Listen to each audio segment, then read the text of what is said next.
You official on the Wooden and Charles White team. Yes, sir.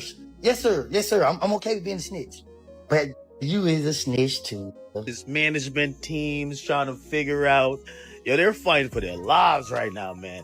Yo, who's a snitch? Who's not a snitch? It's a snitch off. Hello, everyone. Atlanta's in shambles right now. People straight up calling it RATLANTA, like the city turned into one giant snitch party overnight. The streets ain't buzzing about hits or new records anymore. Was them there more brothers than Bird and Wayne? Oh, Roscoe and Lil Wayne were more than used to brain Wayne. It's about who told what and who folded under pressure. Back in the day, Gucci Mane stood tall screaming, "I'll never snitch, I die first." That's why folks still salute him as the real king holding Atlanta down. But now with these new rappers flooding in, Somebody like Gunna ratted from saying yes, ma'am. You mean to tell me this not making a rat by saying they said Roscoe the bus up? and YSL drama tearing the city apart, it feels like that old street code got tossed in the trash. Everybody knows this whole RATLANTA wave really caught fire during the Young Thug Rico madness. May 2022, Thug got slammed with that monster indictment alongside 27 YSL associates. Boom! That was the match that set the whole city ablaze. Thug was seen as the flag holder for the code. Up in them conditions like that there, he'll tell to get out of jail too. He about ready to break. I told y'all, I am the new prop. A 2-hour interrogation, and you mad at Yak got it. You mad at Gunna. Gunna don't have no interrogation tape, and everybody mad at Gunna. The one yelling loudest about staying solid, blasting anybody who even smelled like a rat. He went at Gunna heavy, throwing slick shots online, posting subliminals, flat out trying to discredit him in front of the world. But then came the twist nobody saw coming. Out of nowhere, anyone else in court. It's someone that comply with the government, just bargaining for their freedom when they have done something illegal. What you supposed to do when you go in an interrogation room, that's what you do. He told you, man, we said. A 2-year-old police interrogation video popped back up and it flipped the whole narrative. The same dude calling out rats was suddenly being accused of snitching himself. In that video, Young Thug allegedly pointed at Pee Wee Roscoe, saying Roscoe had Lil Wayne's strap, even hinting he was tied to that infamous tour bus shooting. Once the internet caught that clip, social media went nuclear. A young lady went over to her place. She was there, he was there. At one point, she opened up the door. 5 guys. Folks branded Thug a rat instantly, no questions asked. Of course, Thug tried to clap back, saying the video didn't even make it into court. So technically, he wasn't cooperating. He claimed outsiders were just trying to stir chaos in Atlanta's rap scene, painting him dirty. I want you to be stupid. That's why I get away from him. I go, I get away from him. That's why you never see me post. I don't know, man. But the denials didn't hold weight because the leaks kept rolling in, piece after piece, making the streets question everything. Atlanta's loyalty game was changing right in front of our eyes. Out of nowhere, jail calls started leaking online and they were explosive. Official on the Wooden and Charles White team. Yes, sir. Yes, sir. Yes, sir. I'm okay with being a snitch. But you is a snitch too. On one, Thug was allegedly talking with 21 Savage, putting the blame on Gunna for the whole Rico mess. Thug supposedly said Gunna flat out lied when he admitted YSL was a gang and confessed he knew members committing crimes. Father did go to Italy during World War II. He was stationed there, and he seen the Gucci clothes. You know, he came back, he called my dad Gucci boy, and he called my... Thug even claimed Gunna's words took a man's life by fueling the case. That's heavy talk coming from behind bars. It didn't stop there. Another call had Thug questioning Lil Baby's ties with Quality Control's CEO, Pierre P. Thomas. Put that in the dirt. I tell you what.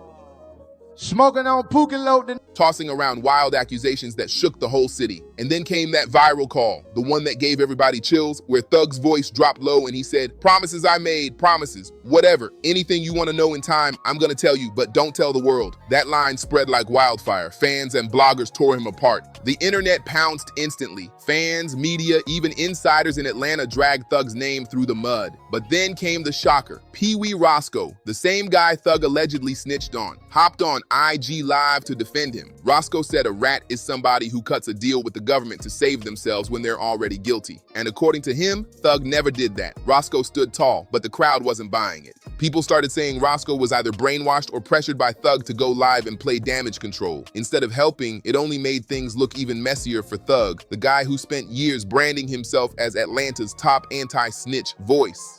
The irony was brutal, and folks online said this was a devastating checkmate against his whole career. And of course, you can't even talk about RATLANTA without bringing up Gunna. The second he walked free in December 2022, he became the poster boy of the snitch debate. He took what's called an Alford plea. That's when you don't admit guilt, but you acknowledge the state's got enough evidence to possibly convict you. So technically, Gunna walked out guilty without ever saying he did the crimes. And that one move stamped him forever in this messy snitching saga. Gunna's deal came down to 5 years. 1 year counted as time served and the rest suspended. But the real explosion didn't come from the paperwork. It came from the leaked video of his plea. That clip lit the internet on fire because it showed Gunna under oath answering yes over and over to the prosecutor's questions. Fans couldn't believe their eyes. He admitted YSL was both a music label and a gang, something that directly clashed with Young Thug's defense. He agreed he knew YSL members committed crimes, and even said he was with Thug when police found stuff in a gun but claimed none of it was his. He went further, admitting he regretted how his music might have boosted YSL's image as a gang in the streets.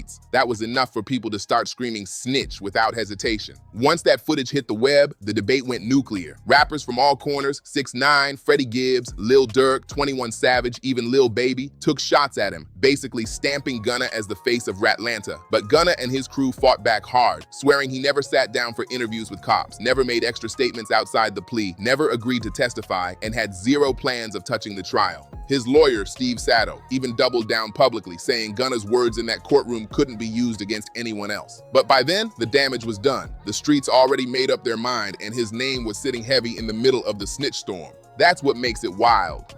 Gunna himself tried to clear things up, saying when he first linked with YSL back in 2016, he thought it was just a creative crew in Atlanta, not some organized gang. But that wasn't the end of it, because then you gotta bring Rollo into the picture. Rollo had been running in the same circles as Thug for years, but even he couldn't dodge the snitch label. Back in 2018, Rollo got busted big when nearly $1 million worth of weed was found on his private jet. He later pleaded guilty in 2023 and walked away with probation, but the streets didn't let him off clean. People kept calling him a rat, saying he must have cut some kind of deal. Rollo even admitted once that he lied to the feds on purpose just to trick them, but swore up and down he never put anybody in jail. Still, whispers never stopped following him. By mid-2025, Rollo flipped the whole script and started pointing fingers at Thug. He accused Thug of stirring up division in the city and spreading fake snitch stories about him, even saying Thug told Lil Baby to cut him off. Rollo dragged names like Lil Baby, 21 Savage, and Gunna into it, and you already know that turned into another messy back and forth. Thug fired right back, flipping the heat on Rollo. He claimed Rollo was the real rat, saying he actually snitched on people who ended up locked up. Thug even accused him of offering to testify against both him and YFN Lucci just to save himself from a heavier sentence. That's when things got even stickier, because Thug's own family got caught in the storm. His older brother, Unfo, took a plea deal in December 2022, almost identical to Gunna's. He pleaded guilty to RICO and theft by receiving stolen property, landing 12 years with 2 served and the rest on probation. When that hit the blogs, the internet went nuts, saying Unfo turned his back on his own brother. But Unfo wasn't having it. He clapped back on social media, writing, "Damn, people really think I told on my own brother? SMH, show me in the paperwork I told on anybody. LOL, I'm not even finna entertain any of it. Peace and blessings." He tried to brush it off, but the blogs tore him apart. Plenty of users said his plea looked exactly like Gunna's, and some argued it was worse because Unfo wasn't just a crew member, he was Thug's blood. And just when it couldn't get more chaotic, the most controversial name in the whole YSL saga came up, Lil Woody. He's been painted as the prosecutor's golden boy, and his story really unraveled after that October 2021 traffic stop when he got caught riding dirty with a loaded magazine. The real explosion came when Lil Woody's interrogation video leaked, and man, that footage was wild. Woody sat in that chair looking way too comfortable, talking about murder plots like it was casual conversation. He warned cops that Thug was getting reckless and sounded ready to hand them the whole YSL playbook on a silver platter. In that clip, Woody even admitted to spraying up rich homie Quan's father's barbershop with his homie Threat, aka Trevante Turner, just because Threat had beef with Quan. He said the hit was meant as a warning shot to prove YSL wasn't to be played with. That confession instantly went viral and made Woody the face of snitching in the YSL saga. But Woody wasn't done stirring the pot. He later fired shots back at Thug, accusing him of being part of the rat community too. Then came Lil Baby's name getting dragged into the chaos. Baby wasn't even charged in the YSL case. But by 2024, rumors started spinning that he cooperated in another legal situation, and that was enough to put him in the snitch storm. Blogs ran screenshots, rappers threw shade, and suddenly Baby's name was floating right next to Gunna and Thug in all the snitch convos. On top of that, his bond with Gunna started looking shaky. Word spread that in one of those leaked jail calls, Thug hinted Gunna took shots at Baby on his 2023 track Bread and Butter. Thug even posted a cryptic tweet to Baby saying, "What's understood ain't gotta ever be explained. I am with Cha forever." Fans were split. Some saw it as loyalty. Others thought it was a subtle way of addressing tension between them. Baby didn't hold back either. In a December 2024 podcast, he said loud and clear he's not rocking with snitches, period. He made it a rule that he'd never work with rappers who cooperated and swore those morals would never leave him. That only fueled the fire, and the blogs ate it up. And then came Yak Gotti, another messy chapter. He got tied up in multiple charges, including the 2015 Donovan Thomas murder and the massive RICO case. His name alone added another layer of controversy to this already twisted saga. At one point, things got even crazier when a leaked audio snippet surfaced of Young Thug allegedly calling Yak Gotti a rat. In that clip, Thug claimed Yak had been tricking him for years without him even realizing it. That shook the streets heavy. Then YSL Duke jumped in, doubling down and publicly accusing Yak of snitching too. The internet ate it up, dragging Yak non-stop. But Yak's lawyer tried to calm the fire, saying the interrogation video floating online had nothing to do with the YSL RICO case, and swore Yak never ratted on Thug. Still, the lawyer admitted Thug cut ties after finding out Yak had told in the past. That detail kept the rumors burning hot. But here's the twist. Yak didn't fold like most of the co-defendants who took plea deals. He stood tall and took it all the way to trial in December 2024. And when the jury came back, Yak was found not guilty on every charge. It was a massive legal win. But even after beating the case, that rat label wouldn't wash off. Thanks to the leaked videos and accusations from his own peers, the stain stuck heavy on his name. When you zoom out, the whole Atlanta rap scene looks like a circus. A non-stop cycle of accusations, leaked calls, denials, and wild finger-pointing online. Every other week, some new clip drops and someone else gets branded a rat, then they hop on IG swearing they're solid. That trust that once glued the city's rap game together, gone. And that's what makes this saga so wild. The old Atlanta, the one Gucci Mane repped when he said he'd rather die than snitch, feels dead and buried. And speaking of Gucci, he's still one of the most respected yet complicated figures in hip-hop, especially in Atlanta's trap movement. For years, Gucci carried himself like someone who lived and breathed the code of loyalty and silence. The streets worshipped him through ups, downs, legal battles, jail time, reinventions, and that endless catalog of trap classics. Gucci Mane's whole career, he's guarded his reputation like his life depended on it. His story started in Birmingham, Alabama, where he was born. But by the age of 9, he was already in East Atlanta, living mostly with his grandmother. That's where the foundation for the man we know today was laid. His father, Ralph Dudley, was both a hustler and a con man, and Gucci picked up that sharp street smart mentality straight from him. Even his name tied back to family. The moniker Gucci Mane originally came from his grandfather, who picked it up while stationed in Italy and passed it down as a nickname. Gucci's intro to hustling came crazy early. One Christmas, his mom gave him $50, and instead of buying toys, he flipped it into crack. That first move into the game set his whole path in motion. By 2001, Gucci caught his first documented charge after selling to an undercover cop. He got probation, and with him just getting kicked out of Georgia Perimeter College, it forced him to pivot fast. If hustling wasn't gonna last forever, then rap had to be his way out. And it was. His breakthrough came in 2005 with So Icy, a collab with another rising Atlanta star, Young Jeezy. The track was a smash hit, but instead of unity, it sparked chaos that would go down in hip-hop history. The two got locked into one of the longest-running beefs in the game after clashing over who actually owned the record and its rights. Jeezy took it to another level when he dropped Stay Strapped, basically putting a bounty on Gucci's chain and his head. The bars were ruthless. 10 stacks. So if he come to your town and you just happen to snatch that off his neck, I'm gonna shoot you the 10-stack man so I can cremate that. That wasn't just rap talk. Things got deadly serious by May 2005. Gucci was in Decatur, Georgia, when he got ambushed by a crew tied to rivals.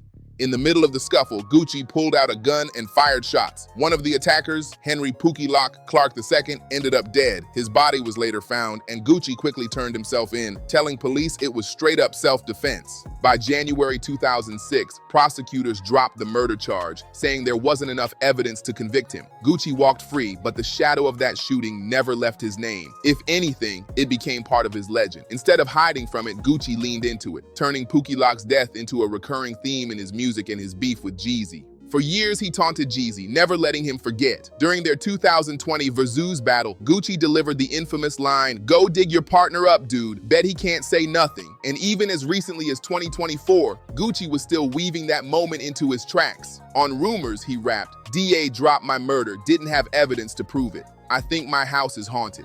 Yeah, by who? The ghost of Pookie. That one bar alone proved how Gucci flipped one of the darkest moments of his life into part of his legend. His entire legacy is tied to surviving chaos and coming out even stronger. Few rappers have battled the law as much as Gucci Mane and still managed to walk out not just intact, but bigger, sharper, and more respected. Over his career, he's been arrested around 9 times and spent more than 4 years behind bars. And every time, it just added to the myth.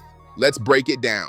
Back in July 2005, Gucci was arrested for allegedly smacking a club promoter with a pool cue at Big Cat Records. He pled no contest to aggravated assault, took 6 months in prison, 6.5 years probation, and had to cough up $3,000 in medical bills. And ironically, while serving that sentence, he found out the Pookie Lock murder case had just been dismissed, but his legal roller coaster was far from over. By 2011, he was back in court after being sentenced to another 6 months, this time for pushing a woman out of a moving car after she rejected him. She later hit him with a $58,000 civil settlement. Around that same period, Gucci couldn't seem to shake the system. He was in and out of jail constantly over probation violations. The problem? He only finished 25 of the 600 hours of community service he was supposed to complete. That failure kept landing him right back behind bars. Then, in November 2010, another wild scene went down after a reckless driving incident escalated. Gucci ended up punching a man, and his lawyer had to file a special plea of mental incompetence. The court even ordered a full psychiatric evaluation.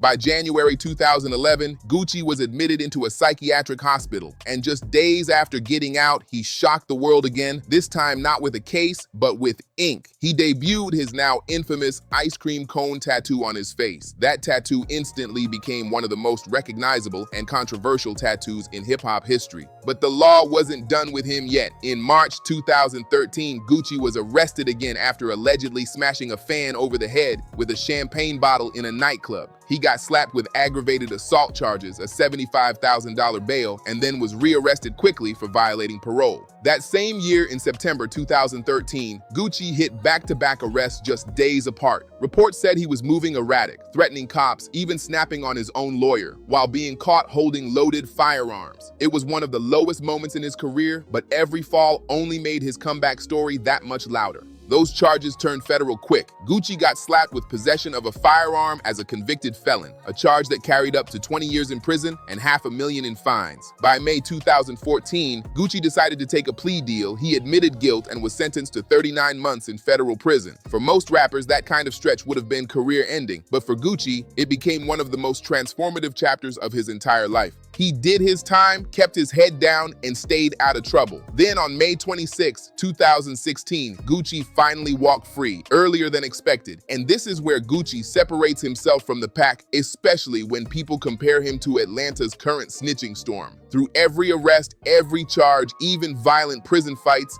Gucci never once cooperated with law enforcement. He said it over and over again. He has never and will never snitch. Even when he got attacked behind bars and could have easily named his attacker, Gucci stayed silent. Even when the feds slammed him with firearm charges that could have buried him for decades, he never tried to cut a deal by giving up names. He stood tall, did his time, and kept it moving. That unshakable loyalty to the code of silence is exactly what made Gucci the blueprint of what a real street rapper is supposed to be. And the contrast couldn't be sharper today. While Atlanta gets clowned as RATLANTA thanks to all the leaked calls, plea deals, and finger pointing, Gucci Mane remains untouchable in that department. But here's the twist. He didn't just come out the same man, he came out completely reinvented. Locked up, he committed to a whole new lifestyle. Gucci dropped over 100 pounds, cleaned up his diet, and when he stepped out, fans could barely recognize him. New veneers, sharper speech, a whole new discipline. The glow up was so drastic that people started joking, and some even seriously believed that the Gucci who came home was a clone.